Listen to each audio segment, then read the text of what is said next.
On today's episode of the Blue White Illustrated Recruiting Podcast, Sean Fitz and myself take a closer look at who made it and who didn't for last weekend's game against Northwestern. It's also the bye week, which means James Franklin and his staff will be out on the road throughout the weekend. We'll hit on a few players to know there. We'll end the podcast then with a couple prospects in New England that Chad Simmons was recently able to see. Let's go.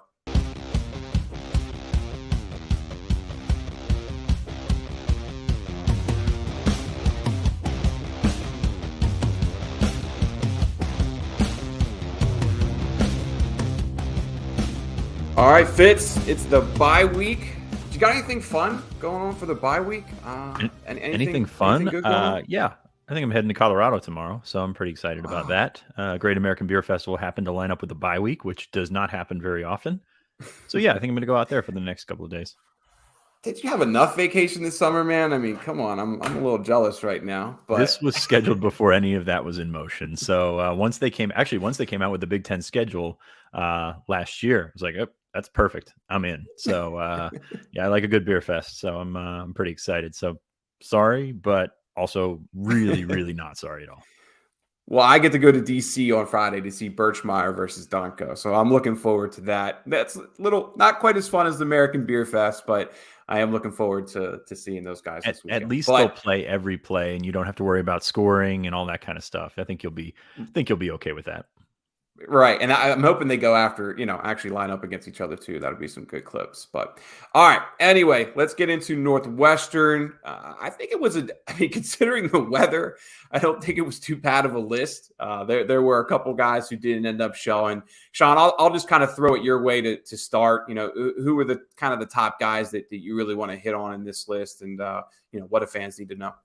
I mean, I think coming into it, the focus was on the 2024s and even in 2025. Dalen McCutcheon, the receiver from Texas, made it up, and bless him for it, man. I mean, you saw the weather and everything, and it was that's a heck of a trip to make. And it makes you think of last year when Dakari Nelson did the same thing. I think it was for the Rutgers game or the Illinois game. Mm-hmm. It was for the Rutgers game. I mean, if you're making that trip on your own dime for this weekend, you've certainly got some interest there. So it'll be interesting to see the track that his recruitment goes. He was at Oklahoma the week before, so seems good. Somebody hit me up from down there, said they've got, I think, 4 D1 receivers on that team. So I don't know that he'll put up the numbers of a D1 receiver as a sophomore, but certainly schools are looking at him already. Penn State already offered him. I think the one thing that we were looking at in 2023 going in was that of Rodney Lora, the former Virginia commit, defensive tackle from Woodbury Forest School in Virginia, originally from New Jersey. He was up this weekend. You and I talked, especially on the board on the Lions Den, that Penn State wasn't completely sold on him. I still don't get the sense that they are. I'm not sure which direction that recruitment is going to take, but you look at what Penn State still wants in their recruiting class, where you're talking D-end, receiver, another running back, offensive tackle, certainly. They've started looking at the JUCO ranks for that. And D-tackle would be a luxury, and I'm not sure that he's above the line in terms of pushing that across and being a plus guy. Right. Makes sense. I'm going to switch over to a couple of 2024 guys that kind of stand out, or at least guys that I've spoken with already. Eric Lee, IMG Academy safety. Good talk with him.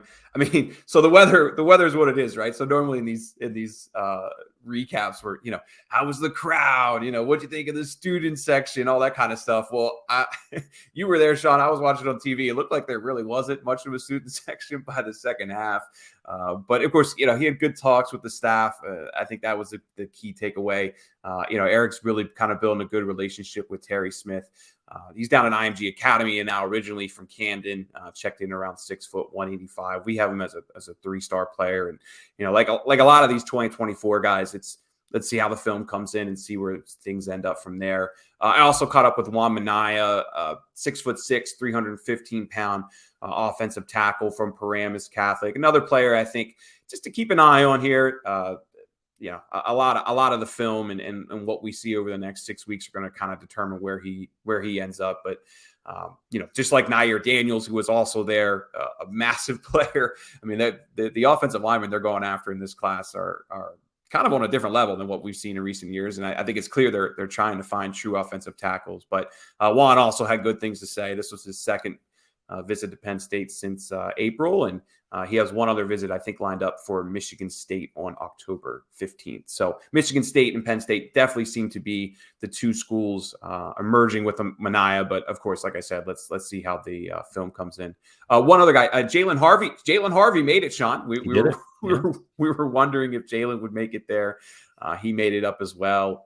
I think I have to also mention Caden Brown, notable prospect out of Erasmus Hall. He was one of the few guys that we didn't really have on the list originally, and then he tweeted out, I think it was, I don't know, late Thursday or early Friday that he'll be there. So Caden's a good-looking prospect out of Erasmus. I think this was his first visit there, but On3 has him in. On3 has him 106 in the country right now, where if you look at the consensus, which is the industry average, it's substantially lower at 351. So Charles Power is clearly seeing something there. Malik Washington also made it. Sean, did you get to watch Malik at camp this summer? I can't remember. Were you at that camp or not? Yeah, he was at camp. He throws a nice ball. Got good size. There's a lot to like there. I think what we're just going to keep coming back to with all the 2024s and 2025, Malik Washington 2025, by the way, is that there's so much tape to go through on these guys that you mentioned with Mania and some of the other guys. It's an evaluation process, not just with the stars, but also with, is Penn State going to seriously consider them? And Malik Washington, a good start to his career. Archbishop Spalding High in Maryland, which of course produced Zakee Wheatley as well. They also had Jaden Ships up, a 2025 defensive back who I took a look at the film yesterday. I was pleasantly surprised by him as well for a sophomore. So the Archbishop Spalding has a couple of guys worth watching. But yeah, Malik Washington, one of those quarterbacks it's got a regional profile right now, but probably should continue to get better and continue to expand his recruitment. But Penn State was one of the early offers on him, and they did get to see him at camp. And at that position, it's so important for him to come in and work with Mike Yursich and work with the offensive staff and try to get a feel for what he is, because we've seen it. Quarterback coaches, offensive coordinators like Yursich, they have a particular type. It's not always the highest ranked guy. It's the guy that they want to do. You saw that with last cycle. Drew Aller was not a highly ranked kid. Yursich came in and said, I want this kid. I'm going to make it happen. He made it happen. And all of a sudden you've got an eventual 5-star. So it's just a very interesting way to look at it, because, these quarterback evaluations are so important, most important position on the field, but it's not always going to go along with what we say. And, I'll give the coaches the benefit of the doubt on this one. Yeah. Malik being a 2025 guy, no rating on him yet. 6'4", 200. Virginia Tech and Maryland are the other schools to offer. I think he ran like a 4.7 at that camp, 4.7, which is, yeah. was it? Yeah, I think it's not, it's not for a sophomore, 6'4", 200. Like that's really pretty good. Like, that's really good. He can definitely keep improving on that as well. The one other thing with Malik too, I had an interview with him about a month ago, and there is a good relationship with Zakee. He stays in touch with Zakee, so obviously Zakee's having a good start to his career, and I'm sure that relationship should only help moving forward. All right, coaches, bye week. This is always one of the most fun weeks for us to try and track everything down. We're still kind of in the process of doing that. But Sean, I'll kind of throw it your way to start. Just kind of what's the schedule looking like? It looks like kind of they'll be here for the beginning of the week, and then like Thursday is when things are really going to start taking off when it comes to those recruiting visits. Yeah, so I think in the past sometimes they've gone out on Sunday or Monday, and that's not happening anymore. Penn State was in town Monday, Tuesday, and we're recording on a Tuesday afternoon. They'll be here Wednesday and Thursday. That'll start to splinter off. You'll get Franklin going out on Wednesday evening. You'll get some coaches going out Thursday, Friday, Saturday. So spending more time on the front end with game prep, obviously with Michigan, and that's been a big criticism of James Franklin in the past in terms of how his teams play coming off a bye week. So I would say, just from an onlooker's perspective, comparing it to past years, spending a little bit more time on the team side of things, which that's why we're here. You're here to follow the actual team. From a recruiting standpoint, James will go out Wednesday night, see a bunch of commits, and we'll see some guys that he's been wanting to check out for a while. Stop in and see Carmelo Taylor in Virginia, Mega Barnwell. Go with Jaywan Sider down to South Florida. Check out King Mack and Conrad Hussey, which I'll say surprisingly here, but surprisingly quiet on those fronts in terms of recruiting. They seem pretty solid to Penn State, which being in Fort Lauderdale, that's a long way away, so you would expect a little bit more chatter with them, but they seem pretty good. Maybe sneak in a stop at former commit Tamarian Parker in Alabama. But yeah, just getting out, seeing a lot of those commits, seeing some other guys that we're gonna continue to track through the week. I know Ryan's gonna be on top of it later on this week, but excuse me, but going to get out there and see some dudes. And you got assistants going all over the place. One that I've highlighted, Taylor Stubblefield and Anthony Poindexter. Going to go see Cam Seldon, committed to Tennessee. Bad year to recruit against Tennessee, though. I will say that because they're a top 10 program right now as well. So maybe in the past you've seen that program fall apart, as the season goes along. I don't know if you're seeing that this year. They've got some big games ahead of them, but Penn State's still in regular contact with Cam Seldon, one of the top of the board targets, and has been for a while. And then later on in this weekend, sort of a mix of the two, Ty Howell's going to be up in New England checking out Samson Okunlola and Andrew Rappelier going head to head. I know it's a game that you had on your calendar, but I think the Birchmeyer to Donko one won out, I think for good reason. So they're going to be all over the place. As I said, Ryan will continue to monitor it all through the week, and does a great job with following where those coaches are supposed to be and where they show up. Yeah, a lot of text messages going out here in the days ahead to try and track all that stuff down. One other thing I wanted to mention too is you brought up Franklin, South Florida, Cider, Chris Johnson Dillard. Isn't that South Florida? I believe. I mean, we've talked about him as a running back that Penn State's working hard on. Running back is becoming more and more important here with Devin Ford now leaving the program. So I mean, I had running back as like 4th, 5th on the priority list a couple months ago. And now it's like, man, is it like 1 or 2? I mean, you can tackle running back. I mean, they feel like they're ahead of wide receiver in my eyes. Yeah, you can make that argument because Chris Johnson, number one, could play, I think, either. He's a tremendous athlete, dynamic athlete down there in South Florida. I think it's very interesting. He has not set up an official visit, but still continues to talk. And in an update on 3 last week, he said the Miami start is something not alarming, but it's something that's not helping their cause right now. So that's just a little window that you can get into. And for a program that's 1,000 miles away, you'll take any of those that you can get. So yeah, Chris Johnson's in there. I know that they've been recruiting some running backs committed to other programs, and that's something that, that they hope to get those guys on campus. But until then, you kind of wait and see with those guys because it's so, it's so fluid with those committed prospects right now. But yeah, they're on a bunch of running backs right now and hoping to add to London Montgomery, who obviously is missing the season. And with Devin Ford off the team, with looking at what you've got with Katron Allen and Nick Singleton, and then what does Kevon Lee do? There's plenty of room for speculation as to what they're going to do at running back, but they do want another body in there, whether it's a freshman, whether it's a transfer, whether it's both. It's hard to say right now. Well, we're seeing coaching changes every week now. Of course, Paul Chris was out. Your boy at Colorado's out. So I mean, that's going to just keep coming at this point, I think. And the more we see there, that's where the Colorado job is right now. It's your boy. You don't even realize who you're talking about. I can't remember his name off the top of my head. No, I mean, I was having this discussion this morning. I mean, is that even a decent job anymore? I know it's a hard job to go into and try and resurrect a program that won a national championship 30 years ago. But I mean, it's it's really tough. And I'll stop. You know what? I'll stop out and ask while I'm in Boulder this week. Brett, do you see Brenneman pushing the Ricky Ronnie on Twitter the other night? I did not see that. Yeah. He's got those Kansas State roots, so he's been out there before, and he's actually from Colorado. He's from Colorado, right? But he spent a lot of time at Kansas State. So, I mean, I've seen worse fits. I mean, you've got other guys that have been shoehorned in, and plenty of coaching changes happening. The Wisconsin one, I know you and I were just kind of like taken aback, and then you take a look at the stats and the record against Ohio State, Michigan, Penn State, and the fact that, the Big Ten West does make it easier to win out there, but you want to do something with that and turn that into something.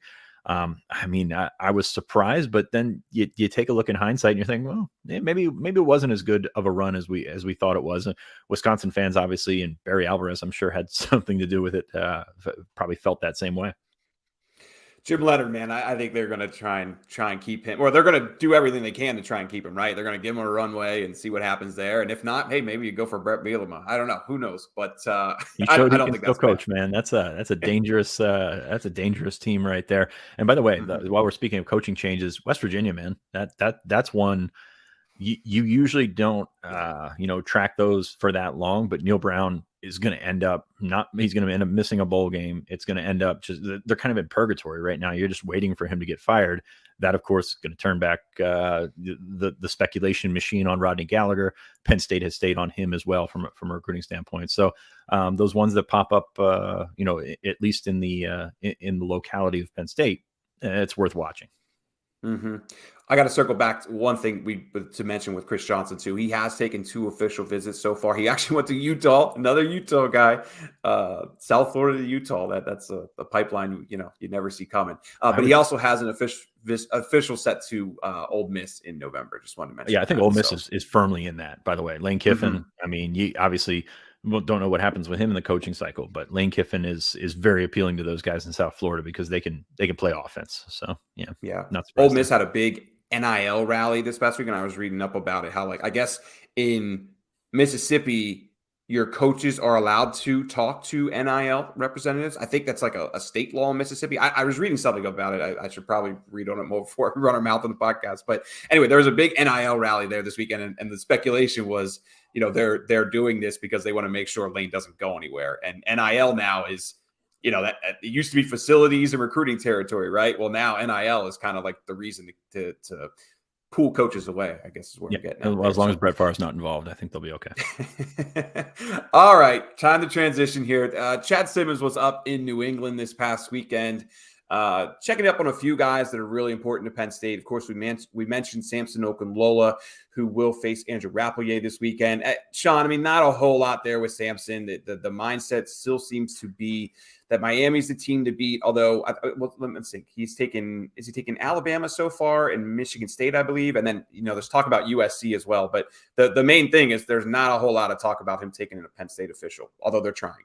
Yeah, they're trying. And I mean, that's kind of what you got to do at this point. They've had him on campus before, but he just keeps going back to the culture at Penn State, the culture, he's good fit and everything. But you just realistically, you don't see that one happening, especially when you're talking Miami, USC, Alabama. It's a little bit different in terms of what he's looking for. I know his brother's at Pitt, but I don't think that has anything to do with his eventual outcome. So uphill climb might be generous to say that, but Penn State's still trying, still doing what they can. But I mean, that one seems pretty well off the table. Yeah. A couple other guys in New England we got to mention. Is it Gerby Lambert, I believe, offensive lineman, 2024. You clarified that Penn State has offer there, which was something we were wondering for a while because he's a really good prospect. We knew Troutline was very interested, but he never actually put it out there that they had an offer. You clarified that there is an offer there now. Chad seems to think that he has real interest in Penn State. Just have you learned much about him? Although all I know is he's a top player for them. Yeah, not a ton because he has not visited yet, but he listed Penn State as one of 3 schools he talks to the most. And then it was kind of like, well, if he doesn't have an offer, why is he talking to them the most? So check with some folks, and he definitely does have an offer from Penn State. That's one where you're just going to have to get him down eventually for a game. We know that a lot of those New England schools play on Saturdays instead of Friday nights, so a little bit tougher sometimes, but get him down for a game, see if you can get him down after the season.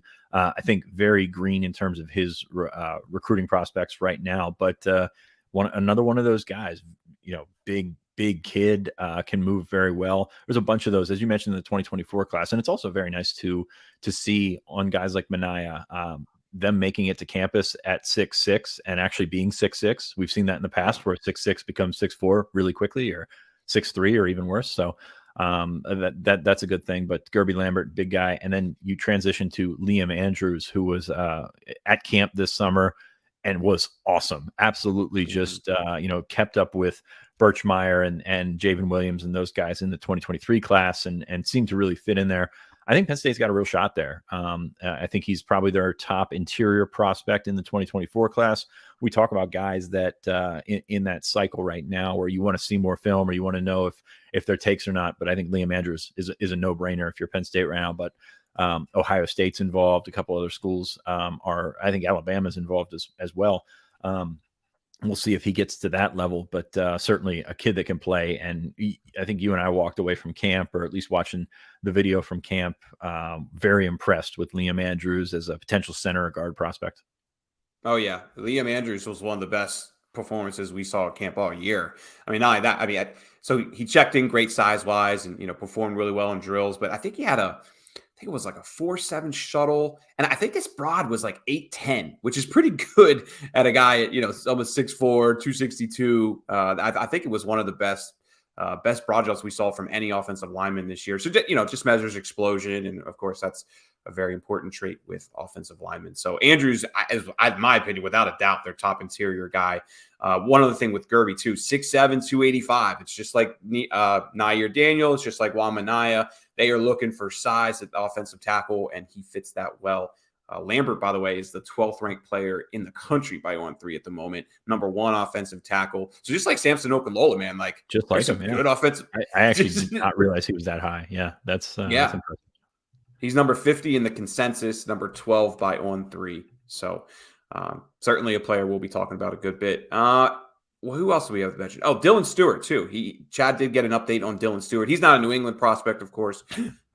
Excuse me, but I think it's worth mentioning. Stewart has some good things to say about his Penn State visit. He has a couple other visits. I think he's trying to go to Ohio State, Michigan game at the end of the year is what Dylan had to say. Just another 5-star guy that we're going to be talking about quite a bit throughout the region. And, not going to be easy for Penn State to get him, but he's going to be one of their top 5, 6, 7 or so prospects, I would think.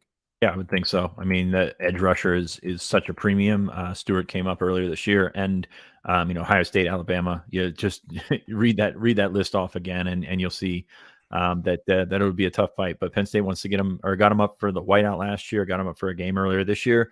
Just keep getting them back, doing what you can. All right.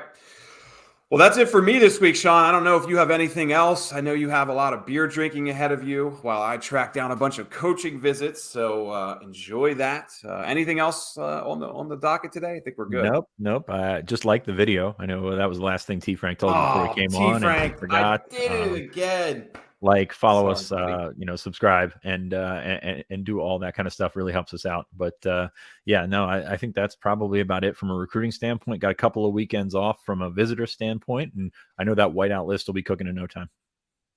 It's already cooking, man. I think we're already at like 20 or so scholarship players. We haven't put it all out there, but we've been chipping away at it behind the scenes. But all right, guys. Well, for Sean Fitz, I'm Ryan Snyder. We appreciate you guys, tuning in. Give us likes, and of course, subscribe to BWI. The dollar deal really is going to end soon. I promise you guys. We've been pushing it forever, but it is coming to an end. But appreciate you guys listening today, and we'll talk to you next week.